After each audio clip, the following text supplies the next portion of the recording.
Bonjour les CE2, alors aujourd'hui vous aviez un exercice un peu difficile de découverte et de recherche sur la multiplication. Alors ça faisait appel à plein de choses que vous connaissiez déjà, mais c'était légèrement plus compliqué parce que aujourd'hui on avait une boîte de 25 bonbons, ce qui nous amenait à faire des multiplications qui avaient parfois deux chiffres et ça vous ne savez pas encore les poser et vous n'aviez pas le droit à la calculatrice. Donc, il fallait trouver d'autres stratégies, d'où ma vidéo pour vous montrer un peu comment on pouvait faire. Alors pour commencer, c'était plutôt facile. Le lundi, si l'on vend deux boîtes de 25 bonbons, combien est-ce que de bonbons vendus cela fait en tout?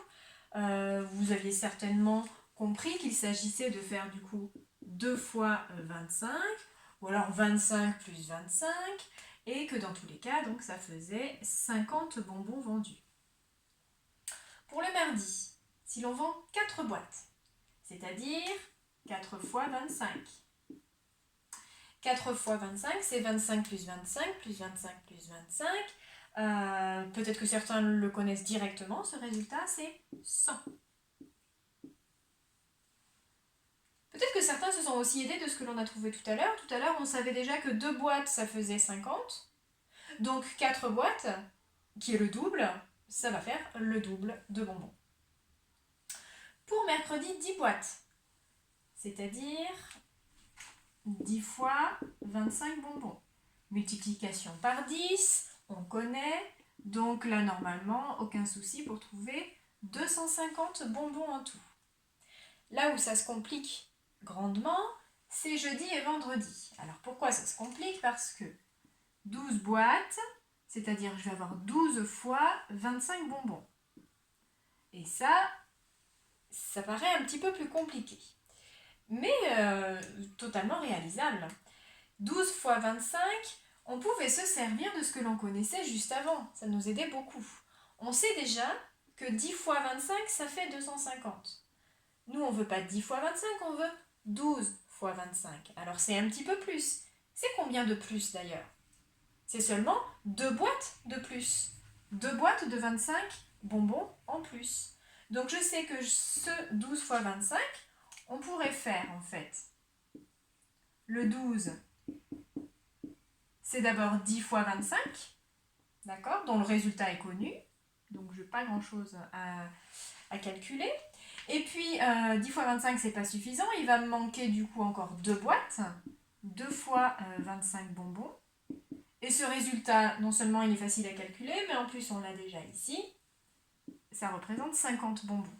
Donc en tout, 250 bonbons plus 50 bonbons, cela va représenter 300 bonbons vendus. D'accord? Il s'agit ici de décomposer, choses que vous faisiez aussi dans d'autres multiplications auparavant. Donc j'espère que certains ont eu ce réflexe-là pour trouver le résultat. Si vous n'aviez pas trouvé, vous pouvez très bien vous faire une petite pause dans la vidéo. Essayez de trouver vendredi, puisque le problème va être le même. 14 boîtes. On va se demander, ça va faire combien 14 fois 25? Ça, on ne peut pas le savoir d'un coup. Il va falloir trouver une idée de décomposition. Faire d'abord un ensemble de paquets de bonbons, et puis un autre paquet de bonbons d'un autre côté. Voilà. Donc si vous n'aviez pas trouvé, faites pause, essayez le vendredi, et puis reprenez après. Alors 14 fois 25 pour la correction.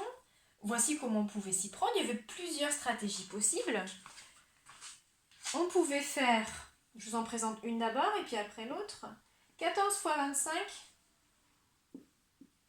le nombre 14, on pouvait le décomposer en 10 et 4. Si je prends d'abord 10 paquets de 25 et ensuite 4 paquets de 25, j'aurai bien en tout 14 paquets de 25. D'accord? J'ai juste simplement pris en 2 étapes, mais j'aurai bien au final 14 paquets de 25. Et ces 2 étapes, elles sont très intéressantes parce que je connais déjà les résultats. 10 fois 25, on l'a réutilisé tout à l'heure, on l'avait là, 250. Et 4 fois 25, je le connais aussi ici, ou par cœur, ou sinon je le pose sur un coin de mon cahier. 4 fois 25, 100. Ça veut dire qu'en tout, si je rassemble mes 10 paquets de 25 et mes 4 paquets de 25 pour faire 14 paquets de 25, j'aurai 250 bonbons plus 100 bonbons, c'est-à-dire 350 bonbons. Voici une première solution. Peut-être que certains ont utilisé une autre, je vous montre. Parce qu'il était intéressant de s'aider de ce que l'on avait fait précédemment. Et peut-être que certains ont utilisé le résultat de 12 fois 25. Parce que 12 fois 25, on sait déjà combien ça fait 300 bonbons. Si je prends 12 paquets de 25 bonbons, ça fait 300. Moi, j'en veux pas 12, j'en veux 14 des paquets de bonbons. Il en manque combien? Il en manque simplement 2 pour faire 14. Donc, je vais avoir 2 paquets de bonbons à rajouter, c'est-à-dire 2 fois 25. Et 2 fois 25, ça fait 50.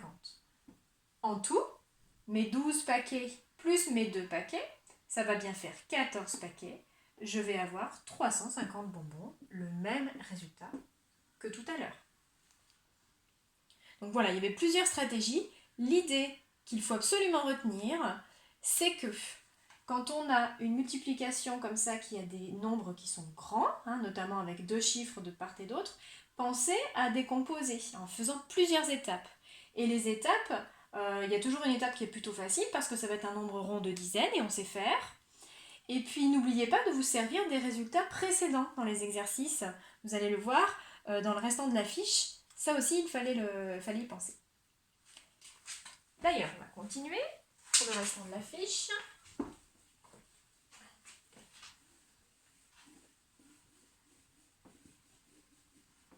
Cet exercice sur les bonbons, vous aurez exactement la même consigne, mais les nombres de bonbons, les nombres de boîtes vendues par jour seront différents. Vous aurez exactement la même chose à faire le lendemain, donc la semaine prochaine. Alors, pour le petit 2, vous deviez calculer avec la méthode de votre choix. Alors, 25 x 3, méthode de votre choix, ça veut dire 2 têtes, en ligne ou posée, si on ne sait pas, on pouvait poser 25 x 3, et je calcule 3 x 5, et puis 3 x 2. D'accord? D'autres ont peut-être pu calculer mentalement, compter de 25 en 25, c'est pas si compliqué. 25 et 25, ça fait 50, plus encore 25, 75. Je vérifie. 3 x 5, 15. 3 x 2, 6 et 1, 7. Ça fait bien 75. Combien font 25 x 20. 25 x 20, on sait le faire aussi. On sait qu'on va multiplier par 10 et par 2, parce que 20 c'est 10 x 2.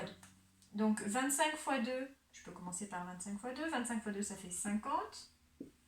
Et c'était des dizaines, j'ai un 0 aux unités. Hop, ça fait 500. Ces nombres-là, il va falloir les garder bien en tête parce qu'ils vont nous aider à calculer la suite.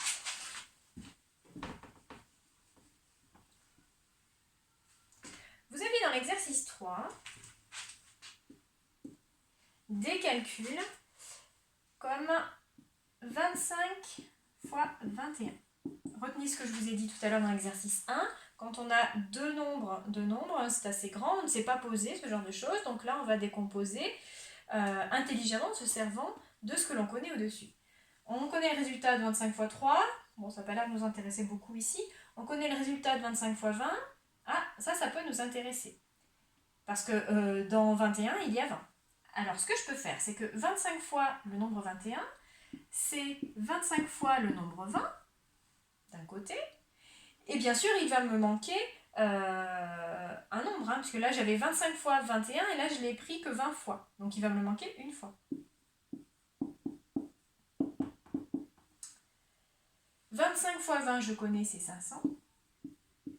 Et 25 fois 1, c'est 25.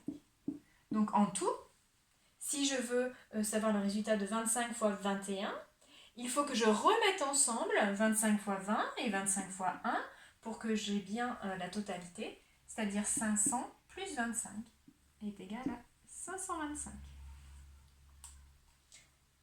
Voilà pour la réponse petit a. Petit b, vous aviez cette fois-ci 25 fois 23. Plusieurs solutions possibles, mais la plus évidente par rapport à ce que vous aviez, c'était donc de se servir de ça. 25 fois 23, le nombre 23, on pouvait le décomposer. 23, c'est 20 et 3. En fait, on a déjà ces résultats-là. Donc, c'était très intéressant de les utiliser. 25 fois 23, c'est 25 fois 20 et 25 fois 3. 25 fois 20, ça fait 500. 25 fois 3, 75. Si je remets les deux résultats ensemble pour bien faire 25 fois 23, j'obtiens 575. Voilà pour le A. Pour le B, il restait ensuite C et D.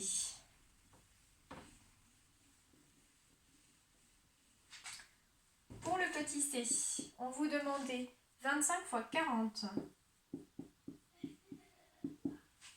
Alors ici, pas de multiplication par 4, pas de multiplication par 40, mais quand même quelque chose qui pouvait faire penser à 40. 25 fois 20, on a le nombre 20, on a le nombre 40, ça doit vous faire tilt. Ah bah oui, 20 c'est la moitié de 40. Donc ce dont j'ai besoin, c'est de 2 fois le nombre 20.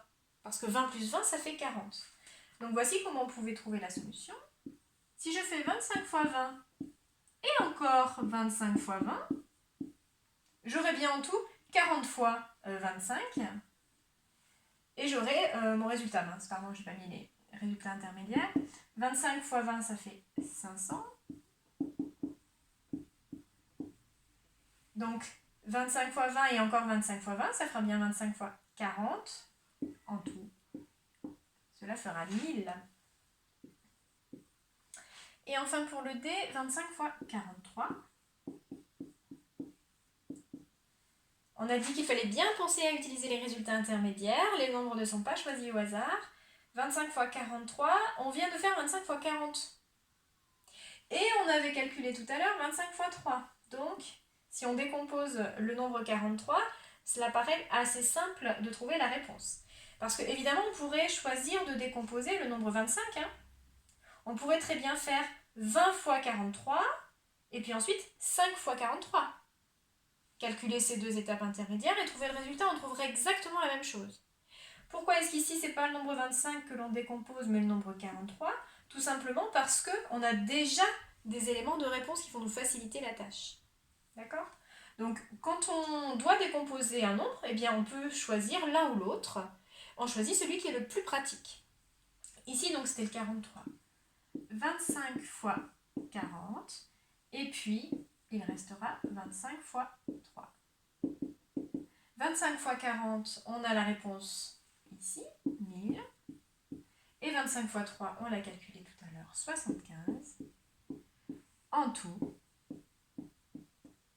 1075. Voilà.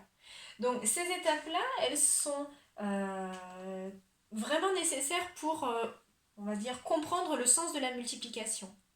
On va retrouver ces étapes quand on va poser la multiplication en colonne, bien sûr, mais elles font plus de sens comme ça que lorsque l'on pose machinalement la multiplication. C'est pour ça que ça fait un petit moment déjà qu'on est sur ces décompositions multiplicatives. C'est là où normalement il y a le plus de sens et où on construit vraiment la réflexion. Donc c'est vraiment la dernière étape là avant de poser la multiplication à deux chiffres. Et j'espère que du coup vous maîtrisez. Voilà pour cette fiche de recherche. Vous aurez donc d'autres exercices pour réinvestir tout ce que je viens de montrer là dans les exercices du manuel la prochaine fois. J'espère que cela vous aura aidé et que vous allez réussir les prochains exercices. Et en attendant de vous faire une autre vidéo, je vous dis bon courage, allez à bientôt.